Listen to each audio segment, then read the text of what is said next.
Hello mga kamima! For today's vlog, ngayong araw nga ay pupunta ako sa fish port dahil maraming ang murang isda ang nabibili doon. Bibili din nga ako ng mga gulay at iba pa. Bala ko kasi mga mima na i-stock yan sa ref, ang ulam na nga ng isang linggo. Dahil absent nga si Papa ng 3 araw dahil nga sa pagpapagawa ng bomba kaya ako na lang muna ang sumagot ng pang-ulam namin. At syempre, hindi ako papayag na hindi makapagayos bago umalis. Alam nyo naman mga mima na likas na sa ating mga babae ang nag-aayos bago umalis. Minsan pa nga ay ang tagal-tagal nating humarap sa salamin. Aminin, sino pong mga ganito mga kamima? Pagkatapos ko nga mag-ayos ay ready to go na nga ako. Fast forward na nga tayo, pag uwi ko nga galing palengke ay nagluto na nga ako agad. Ang lulutuin ko nga ay ginataang tulingan. 100 pesos nga lang ang 1 kilo niyan mga mima. At sariwang-sariwa pa nga yan dahil kakahuli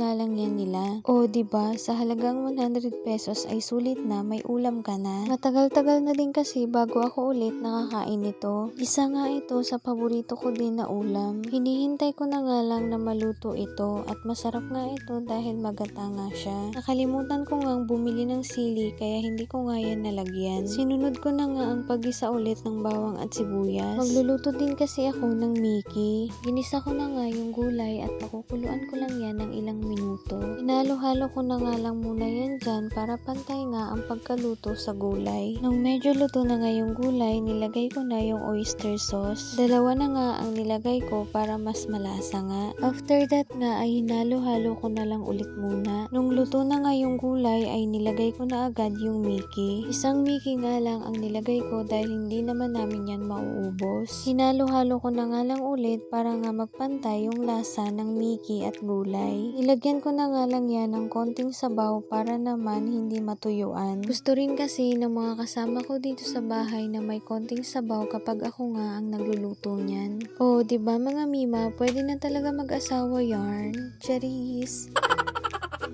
At ito na mga mima, luto na po. Wow!